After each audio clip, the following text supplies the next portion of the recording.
Este es el episodio 11 de Fuera del Algoritmo, un podcast de literatura, series y cine curado según nuestro criterio. Yo soy Celeste Murillo. Yo soy Arián Díaz. Y si están escuchando este episodio es porque alguien ya les pasó el link, pero si quieren volver a escucharlo o escuchar los otros episodios, pueden encontrarlo en el suplemento cultural que publica La Izquierda Diario los domingos en www.laizquierdadiario.com/podcast. Hace poco se estrenó la segunda temporada de una miniserie que se llama Vida. Es una miniserie que a mí me gusta mucho, que está producida por Starz, que es una productora chica estadounidense, que cuenta más o menos la historia de dos hermanas que entre ellas mucho no se hablan, son bastante diferentes, pero se reencuentran en un barrio de la ciudad de Los Ángeles después de que muere su mamá. Esta serie sería como una crítica a la representación del mundo queer, ¿no? Que tuvo como su momento de gloria, por ejemplo, con The L Word o Queer as Folk de la televisión británica.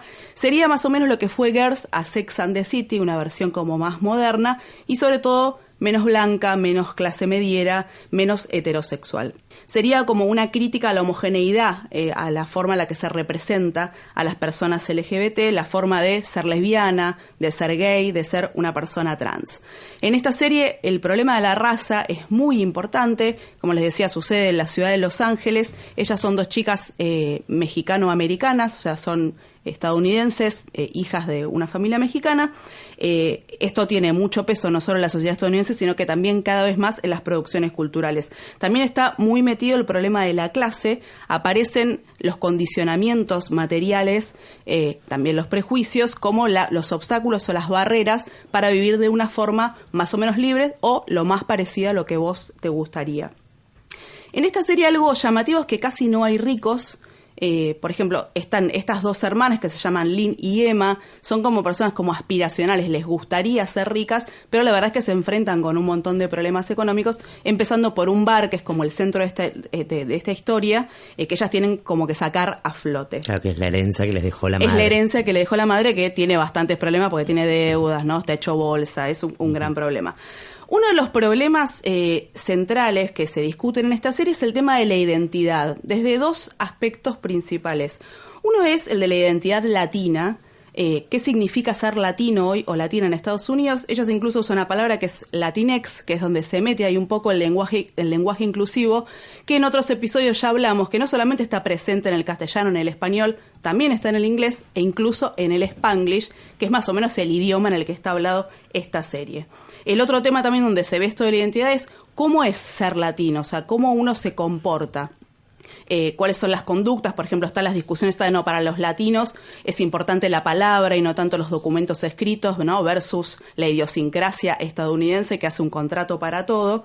Está el problema muy presente de las comidas, o sea, de cómo come una persona verdaderamente mexicana, y en el medio se cuelan, sobre todo en la temporada 2, que a mí me gustó, me parece que está como más ajustada a muchos debates actuales. Hay incluso referencias, por ejemplo, en un momento están charlando sobre una categoría que se llama New Mestiza, que está relacionada directamente con Gloria Anzaldúa, que es una activista política chicana, una feminista, una escritora, una poeta, que justamente hablaba, ¿no?, de esta mezcla que tienen las personas latinas que viven en Estados Unidos. Después también está muy presente la política, de qué forma, la forma de resistencia a la integración a la sociedad estadounidense y sobre todo alrededor de la gentrificación, que es uno de los grandes problemas que recorre las dos temporadas. Y hay algo muy sugerente, muy interesante que muestra, que es que la gentrificación en la primera temporada aparece con la cara que nosotros nos imaginamos. Un empresario odioso, ¿no? Alguien que quiere destruir la cultura, el barrio, que expulsa a las familias trabajadoras, a las familias pobres que vivían ahí, para poner un montón de lugares para chetos, que es básicamente lo que pasa, por ejemplo, en Buenos Aires lo vemos en Palermo, ahora cada vez más en Masbargo, en Villa Crespo. San Telmo, Barracas. Ya van a empezar a llegar a todos lados. Pero en la segunda temporada, algo que cambia es que esa fuerza gentrificadora ya no es el empresario malo, sino que son un poco ellas mismas y un personaje que, por un lado, es muy adorable, la queremos mucho, para mí, #corazón roto, porque es un personaje que me encanta, me gusta mucho también la actriz, que es, si vieron I Love Dick, que es una serie de la que hablamos en el primer episodio, es Roberta Colindres, que en esa miniserie hacía a Devon, acá hace a Nico, que es una mina que es recontra copada, vos la querés por muchos motivos, pero ella, incluso sin malas intenciones, Esa es la gentrificación. Y eso nos lleva a una pregunta o a una conclusión sobre este problema. Claro, porque la gentrificación, que es porque ellas viven en un barrio que es latino, básicamente, una parte de Los Ángeles que es latina. El Bowl Heights. Claro, y la gentrificación es esta forma como de buenos modales de sacar a los pobres de la ciudad. O sea, en vez de desplazarlos directamente, lo que se hace en general es hacer algún tipo de gran inversión, en general subsidiada por el Estado, con la idea de que vas a mejorar, digamos, la zona. Entonces, con eso se renueva el barrio, con eso el barrio se pone de moda, empiezan a llegar otros emprendimientos, empieza a subir el precio del metro cuadrado, empiezan a subir los precios y al final, si sos pobre, digamos, o tenías el sueldo que antes ahí era normal, tenés que irte. Pero pasa como si fuera algo natural, no como que te están echando, sino como que es el proceso natural de las cosas, que primero viene uno grande y después se van sumando los chiquitos del barrio que se pone de moda. Y en realidad no es así, porque siempre son grandes empresas que con subsidios del Estado hacen esas mejoramientos de la ciudad, que no son ni mejorar las calles, ni viviendas populares, ni nada por el estilo, sino algún shopping, emprendimiento. Claro, para empresarios. Claro, algo así, que en realidad es una forma de comprar metros cuadrados barato para después venderlos caro, y en el medio se tiene que ir la gente. Claro, y algo, bueno, por esto que decías, ¿no? De que empiezan cosas grandes y después también va arrastrando a los emprendimientos más pequeños, es un poco lo que les pasa a ellas, que por ejemplo en la serie hablan de los hipster, ¿no? Esta gente que viene como a colonizar estos barrios, y a ellas le dicen las chipster, ¿no? Que son como los hipster baratos. Claro. Que realmente son dos chicas que no es que se están llenando de guita con lo que están haciendo, pero terminan siendo un eslabón de esa cadena gentrificadora. Y esa es una de las conclusiones como más interesantes que deja. Incluso la guionista, que se llama Tania Saracho, contó en algunas entrevistas que le hicieron que ella misma se sintió un poco en ese lugar, yendo a filmar, porque está filmada en el barrio real donde es, yendo a filmar, y entonces atrajo la atención de un montón de turistas que quieren ir a conocer el lugar donde se filmó Vida, ¿no? Es como súper irónico. Pero bueno, deja esta idea, ¿no? De que es un poco difícil, si no imposible, pelear contra la gentrificación manzana por manzana, que es un poco lo que pasa con todos los problemas en las sociedades capitalistas. Por ejemplo, pensar una ciudad donde puedan vivir las familias trabajadoras, las personas que no tienen un salario alto, por ejemplo, es medio difícil pensar en eso sin pensar en el trabajo precario, en el problema de la vivienda, en el problema del acceso a los servicios públicos. Es una pregunta que te queda, obviamente sin resolución, es una comedia dramática, pero es una pregunta al menos interesante. Y el otro aspecto que se toma mucho de la identidad, que está en el corazón de esta serie, es el tema de la identidad de género, la diversidad sexual. Es una de las marcas registradas, de hecho se hizo bastante famosa la serie por tocar este tema de una forma en la que no lo hacen otras producciones culturales. Hay un contraste que está muy bueno ya desde la primera temporada, que es entre uno de los personajes, que es Emma, que es una persona que no está metida en los debates de la comunidad queer para nada, que siempre pelea por su libertad de no identificarse, versus un colectivo LGTBI en ese barrio con el que ella se hace amigos, que todo el tiempo están discutiendo si sos lesbiana, si sos pansexual, y ella todo el tiempo se ve ese choque. Claro, de hecho, el bar ese que tienen que recuperar era conocido porque era como un refugio, digamos, para los LGTBI antes del barrio. Claro, en momentos en los que no había, digamos, esos colectivos y demás, y ella como que carga con eso. Claro. Pero ella, a ella no quiere identificarse. No, y a la vez para ella es toda una contradicción porque ella tenía una relación muy mala con su mamá justamente por su sexualidad. Este debate sobre la identidad en la temporada 2 se da mucho más a fondo y va más a una discusión que es más del movimiento feminista, del movimiento LGBT. Recordemos que esta es una serie de Estados Unidos, hay un montón de debates que son de la política yanqui, está muy presente el debate de las políticas identitarias, que se mezcla mucho, ¿no?, con los discursos políticos. Aclaremos además que esta idea de las políticas identitarias es como que hoy abarca un montón de aspectos, se entiende de diferentes maneras. Para mí lo más importante es pensar en el momento en el que se afianzan, digamos, que se instalan con más fuerza, que es en el momento posterior a la segunda ola feminista.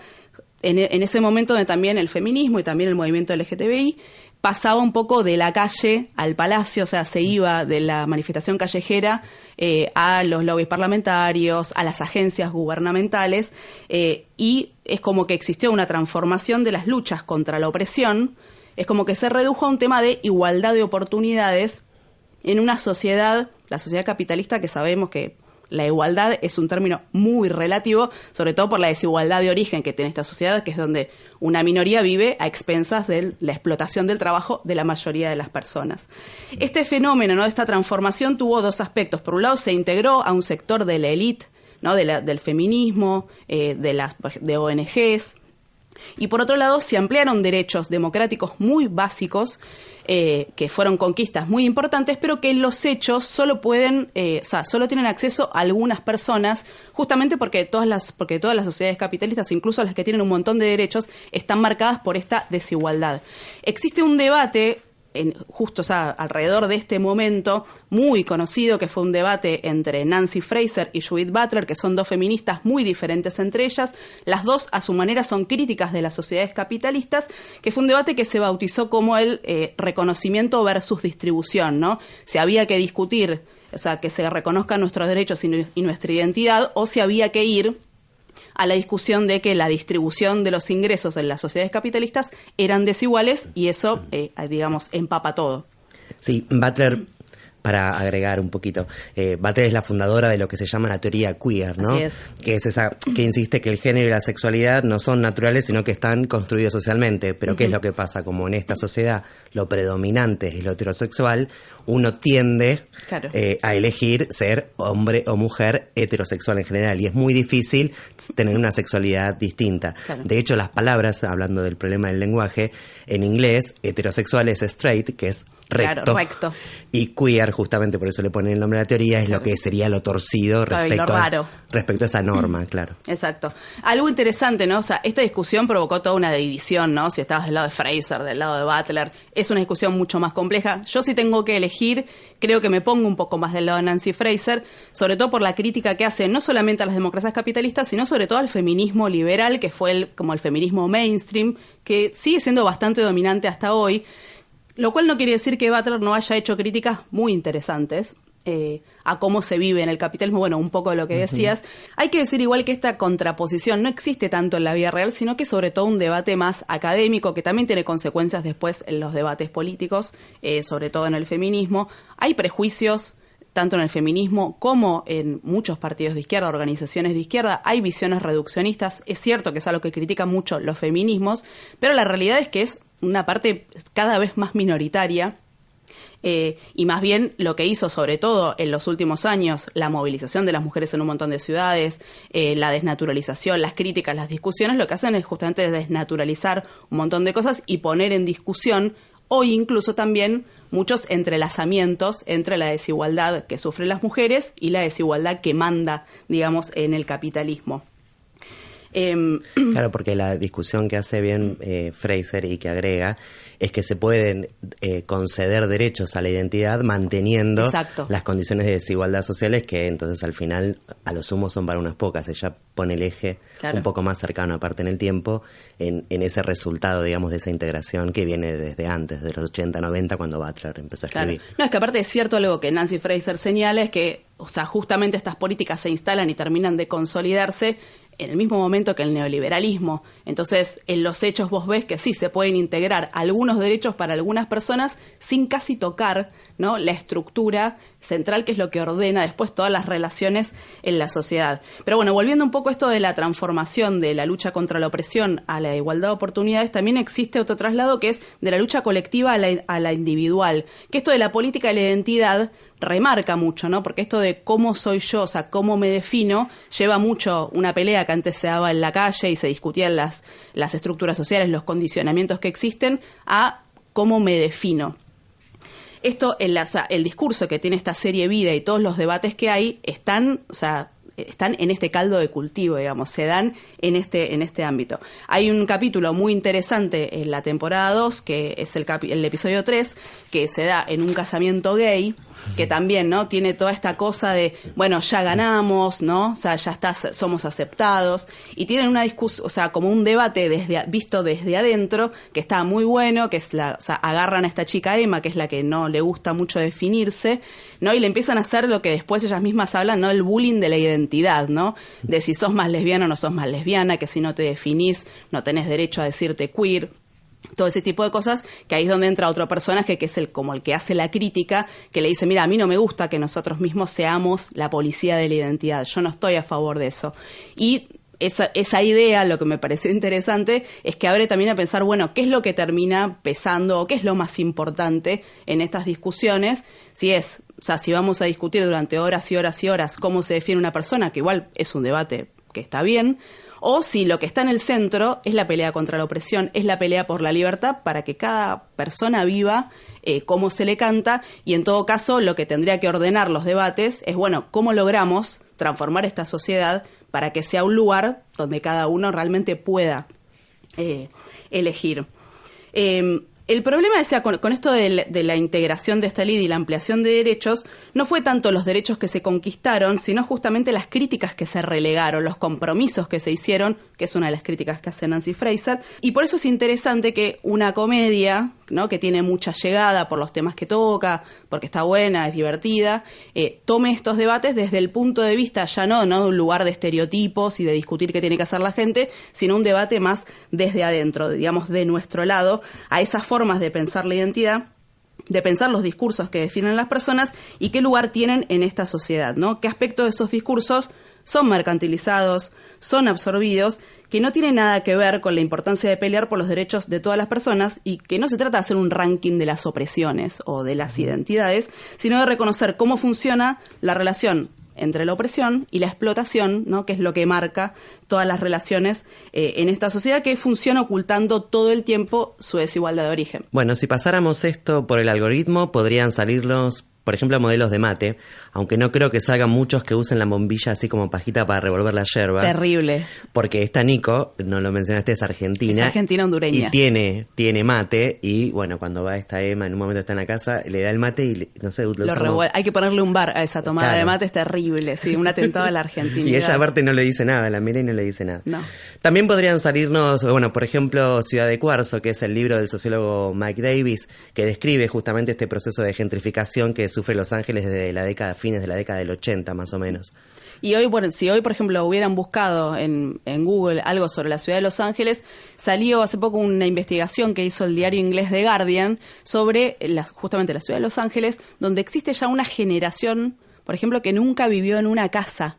Cuentan la historia, es un estudio que cuentan a través de una mujer que desde los 13 años vive con sus papás en una casa rodante y después sigue viviendo sola porque nunca tuvo acceso a la vivienda. ¿No? Que muestra así como una cara bastante cruda, ¿no?, de las consecuencias de esto de la gentrificación. Claro, bueno, así que de los fines de los 80 hasta ahora, así estamos, así mejorando. Bueno, pero nosotros agarramos para otro lado. Como habrán notado en la descripción que hacía Celeste, los nombres latinos no solo están en los personajes de vida, sino también en la ciudad misma y en los alrededores, ¿no? Porque toda esa zona tiene nombres en castellano, ¿no? San Francisco, claro. Santa Bárbara, San Diego. San Luis Obispo. Claro, ¿por qué? Porque ese territorio era parte de México y de hecho se lo afanaron Estados Unidos a mitad del siglo XIX. Así que el Spanglish, que está un poco en lo que hablan ellos, ya estuvo desde siempre presente, digamos, en esa zona. Pero esa lengua, el castellano, es una lengua que también nos fue impuesta a Latinoamérica en tiempos de la colonia, por eso tantos santos, digamos, entre los nombres. Y por ese lado quería traer a cuenta Memorias Impuras, la novela de Liliana Bodoc. Bodoc, si no la conocen, por ahí la conocen porque falleció el año pasado, relativamente joven, así que se habló bastante de eso. Era una escritora nacida en Santa Fe, pero que vivió y trabajó en Mendoza, vivía en Mendoza en ese momento, y era conocida sobre todo por la saga de los confines, se llama, que es una trilogía de épica fantástica, ¿no?, al estilo de El Señor de los Anillos o la saga de Terramar de Úrsula Le Guin. Paréntesis, Leguín leyó la novela, la felicitó y le dijo que qué lástima que no tenía tiempo para traducirla porque le hubiera gustado. No hay mejor piropo. No, obvio, viniendo de Leguín. Pero la saga de los confines tiene la particularidad porque en general ese tipo de novelas vienen de la tradición europea, entonces tienen la mitología europea y demás.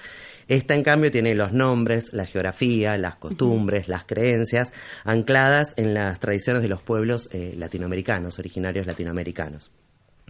La que vamos a tomar hoy, Memorias Impuras, no es un fantasy como la saga de los confines, porque no hay magia, porque no hay héroes legendarios ni grandes batallas, pero sí la autora construye todo un mundo ficcional, como en esas sagas, digamos, con su propia geografía, su propia historia y sus propias creencias. Ahora, eso que es ficcional y que está construido, a la vez nos permite reconocer intencionalmente nuestra propia historia continental y latinoamericana. Porque sí, es como que te da como pistas, o sea, o te habla de acontecimientos, de lugares. El paralelo es inmediato, no es algo que parece nada más. Para empezar, es un virreinato a donde están, ¿no? Ella dice que se basó sobre todo en el virreinato del Perú. Hay 3 razas que ocupan distintos lugares en la jerarquía social. Los cuecue, le llama ella, que son los negros, los mitimaes, que son los cobrizos, que acá serían los aborígenes, y los crudos, que bueno, evidentemente son los blancos y que son los que mandan, digamos. Y de hecho, la organización que nuclea a los revolucionarios, que van a ser los protagonistas de la novela, se llaman Logia Bagual, ¿no? Es una referencia clara a la Logia Lautaro y demás de los independentistas latinoamericanos. Por eso ella le puso en una entrevista, preguntándole en qué género, digamos, encajar la novela, lo que planteó es que era una novela histórica alternativa. O sea, no es novela histórica porque no ficcionaliza hechos reales con nombre y apellido, digamos, que podamos reconocer, pero evidentemente sí ficcionaliza hechos históricos, aunque con los nombres, digamos, cambiados. Eso lo que hace es que es una novela compleja que permite varios registros, digamos, históricos. Tiene 2 partes, en realidad, la novela. La primera, que se titulaba Los Padres, salió en 2007, publicado por Editorial Planeta. Después tardó muchísimo tiempo en salir la segunda. Se tomó su tiempo. Y en realidad no se tomó su tiempo en escribirla, sino en que no conseguía dónde publicarla, al punto que Bodoc dijo que estuvo a punto de publicarla online, porque ninguna editorial se la quería publicar. Hasta que, bueno, en 2013 salió en un solo volumen, digamos, todo junto, con algunas modificaciones en la primera parte, salió, y la segunda parte, que se llama Los Huérfanos, y ahora que falleció, obviamente la publicaron todo completa, toda junta, ¿no? La novela está armada como una crónica que un abuelo le pide a un poeta diciéndole que no quiere morirse sin que alguien escriba el relato de las revoluciones que estremecieron al virreinato, ¿no? Del que él participó. Y acá hay una apelación a otro género, que por ahí lo recuerdan de la primaria, que es el de las crónicas de Indias, esos relatos que hacían, digamos, los viajeros que venían a América para la corona informando de las cosas que descubrían, solo que acá parece como algo invertido, porque las crónicas de Indias eran relatos de hechos que efectivamente existían, pero que, como eran desconocidos, parecían como hechos maravillosos, digamos, a los lectores. Acá es ficcional, efectivamente son hechos que no existen, sin embargo nosotros los reconocemos como hechos que más o menos casi igual sí ocurrieron en nuestra propia historia. Y lo que cuenta básicamente la novela es una rebelión que se desata cuando el virrey, que estaba asignado a ese virreinato, se muere y asume el poder entonces la virreina, que, aconsejada por un personaje oscuro, digamos, que está por detrás, va a desatar medidas aún más represivas de las que ya había contra los rebeldes que habían intentado esa revolución, mientras los hacendados y los funcionarios intrigan para sacar su propia tajada mientras que se reacomoda, digamos, el poder. Y acá es interesante porque que esta historia sea semi-histórica y semi-ficcional, lo que permite es que entren en juego otras referencias históricas aparte de las del siglo XIX, que son las más obvias. Por ejemplo, no sé si le suena un poco más acá, del siglo XIX, más bien del siglo XX, esto de un líder muerto, sucedido por una esposa que tiene un consejero oscuro. Me suena un poco. Suena un poco, ¿no? A una tal Isabel, ¿no? El poder y la política, de hecho, van a ser un eje de esta novela, en realidad de muchas de las novelas de Bodoc también. Y ahí hay otro elemento a rescatar, me parece importante. Es que si bien el posicionamiento político de la autora y del narrador, digamos, es claramente de un bando, del bando de la revolución, de los independentistas, digamos, los personajes no son simplemente buenos o malos, sino que tienen sus complejidades. Ese consejero, por ejemplo, que mencionaba, no es solamente un López Rega, digamos, bruto, sino que es un estudioso de los problemas, digamos, de la teoría política y del poder. De hecho, hace reflexiones que lleva en un diario, que son reflexiones sobre el poder, donde hay disquisiciones que, aunque también, de nuevo, no estén exactamente los autores que uno puede imaginarse, las referencias, digamos, que hace son de autores son reconocibles. Claro, Maquiavelo, Nietzsche, son algunos de los que ella misma dijo en entrevistas que había leído para escribir la novela. Les leo, por ejemplo, una parte para que vean qué tipo de reflexiones hace. Dice, en ocasiones, para instaurarse o para sostenerse, el poder necesitará un número de muertos absurdos e inocentes, a veces azarosos. Quienes no comprenden las reales exigencias del mando llamarán inicuos a estos menesteres. En cambio, quienes somos capaces de comprender, sabemos que se trata de la inevitable parte de arbitrariedad que impide la degradación del orden, porque apenas el vulgo es capaz de conocer el sistema de leyes y de castigos, encuentra la manera de hostilizar, exigir y oponerse. Brutal, Sí, brutalmente honesto. Brutalmente honesto, pero parte de la concepción que tiene, ¿no? Un poco esta idea kafkiana también, ¿no? De poder, de que no se entiende bien qué es y que es así es como tiene efecto, efectivamente. Pero lo mismo pasa también del otro lado, ¿no? Por ejemplo, una de las protagonistas, Cusi se llama, en principio empieza siendo la alcahueta de la virreina, la que le va con los chismes, digamos, de todo lo que están preparando, y poco a poco, y no sin diferencias y peleas, porque tienen viejos resentimientos, digamos, con los rebeldes, se va acercando a esos rebeldes, y justamente uno de los problemas que trata la novela es cómo tienen que hacer para limar esos viejos resentimientos, cómo tienen que hacer para unificar una fuerza capaz de derrotar al virreinato, porque esas razas que es en las que estaban divididas implicaban también jerarquías entre ellos y conflictos, digamos, previos. Eso va a ser un poco el eje, digamos, de la novela del lado de los rebeldes. Pero todos los personajes tienen esta doble, digamos, cara. Claro, como que no son personajes planos donde están los buenos y por otro lado están los malos. No, para nada. Y además a eso se le va a sumar otra complejidad, que es el del que narra la historia, este cronista que yo decía, al que le piden que le escriba. Porque ese cronista duda, tiene críticas, a veces es irónico, o sea, no tiene tampoco puesta la camiseta, digamos, de un bando, aunque sus simpatías están de ese bando porque es alguien de ese bando que le pide que escriba, ¿no? Pero él muchas veces cuestiona lo que está relatando, porque hicieron esto, porque acá no hicieron otra cosa. Y por otro lado, aparte, el cronista ese va a declarar de entrada, digamos, que se toma licencias poéticas porque va a problematizar el oficio mismo de cronista que tiene. O sea, ¿en qué medida se puede contar una verdad? O cómo elige uno o omite partes de esa historia sin falsearla, porque él está convencido que tiene que contar una verdad, pero directamente con los hechos crudos, digamos, no se puede hacer. De entrada dice, por ejemplo, aun cuando relatan hechos verdaderos, mis crónicas negociarán con la poesía para desahogar la horrible fetidez que suelta la verdad cuando se pone vieja. Hermosa ¿no? frase. Y bueno, era poeta, claro, ¿no? Digamos. Al margen todo el libro tiene, ¿no? Ese tono poético que recorre toda la obra de Bodoc, que es medio como inversivo, ¿no? Que al rato de leer al principio nos suena medio extraño y después parece como que habláramos así normalmente. Que todo el mundo habla así. Claro, la página 10 es como que ya pensamos, digamos, así. Después levantás la vista en el subte y está toda la gente hablando feo. Claro. Pero bueno, las dudas y las resoluciones estéticas, digamos, que encuentra ese cronista son como una especie de explicitación de la poética de todo el libro, porque la conclusión es que esos recursos poéticos son los que le sirven para alcanzar esa verdad, porque como los hechos crudos no pueden darse directamente, tampoco eso quiere decir que no pueda hablarse de una verdad y que todo sea, digamos, un invento o una interpretación del que lo hace. Pero requiere recursos que son distintos porque no hay relato minuto a minuto, segundo a segundo, de todas las perspectivas que están incluidas. Y un poco también es lo que le pasa al lector, ¿no? Leyendo el libro, porque es un libro que es ficcional, o sea, a uno le están contando algo que uno sabe que es ficcional y sin embargo habla de las encrucijadas y de las injusticias y de la propia historia de lo que fue en definitiva el genocidio colonial y la brutalidad de lo que significó, las contradicciones de las que combatieron, digamos, en ello, e incluso algunas que le siguieron, digamos, en nuestra historia que vienen hasta un poquito más cercano. 218 caracteres.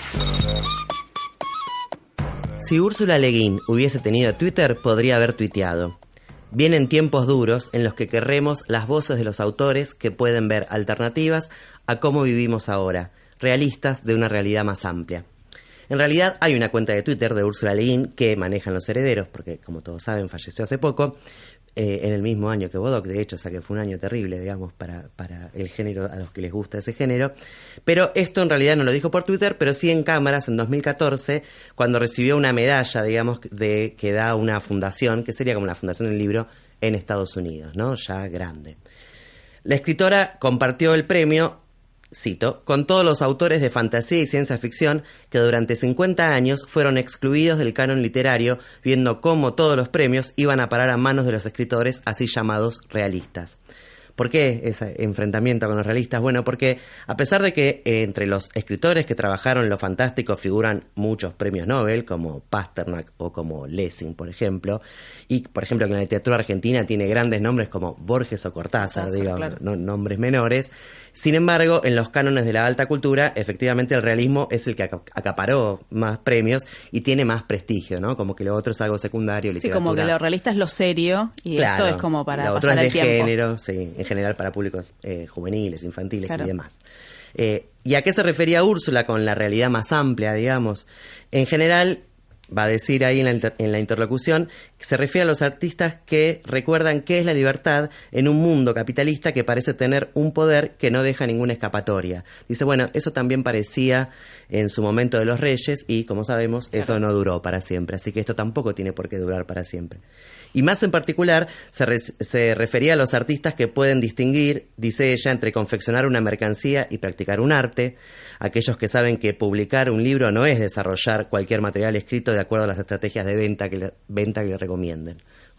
Todo esto lo dijo, piensen, en una reunión de asociación de editoriales, así que no fue muy aplaudida en ese momento, aunque no quedaba otra porque le estaban dando el premio, y por eso ese discurso termina agradeciendo a los valientes que sí aplaudieron cuando dijo esas cosas en contra de la industria editorial de Amazon en particular en ese momento. Este fue el episodio 11 de Fuera del Algoritmo. Si quieren escuchar este u otros episodios, pueden encontrarlos en el suplemento cultural que publica La Izquierda Diario los domingos o en www.laizquierdadiario.com/podcast.